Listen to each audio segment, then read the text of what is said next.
Mechi imemalizika salama, hatujapata injury yoyote. Wamepata matokeo mazuri kwenye ardhi yao Ahli, na tumepoteza mchezo ugenini. Tupo kwenye hatua ya makundi, na hatua ya makundi ni hatua ya mahesabu.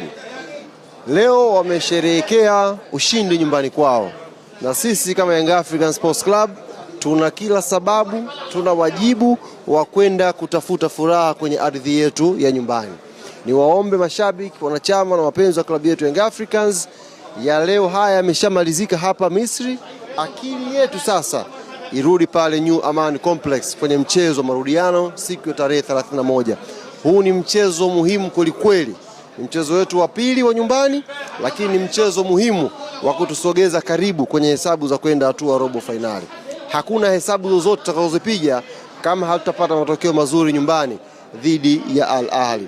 Itakuwa mechi ngumu, lakini kama walivyofurahi wao leo, na sisi tuna kila sababu ya kwenda kujipanga, kwenda kutafuta furaha kwenye uwanja nyumbani. Na ninaamini inawezekana. Leo tumecheza mechi hapa, tumehukumiwa na mistake ndogo ndogo za kimpira.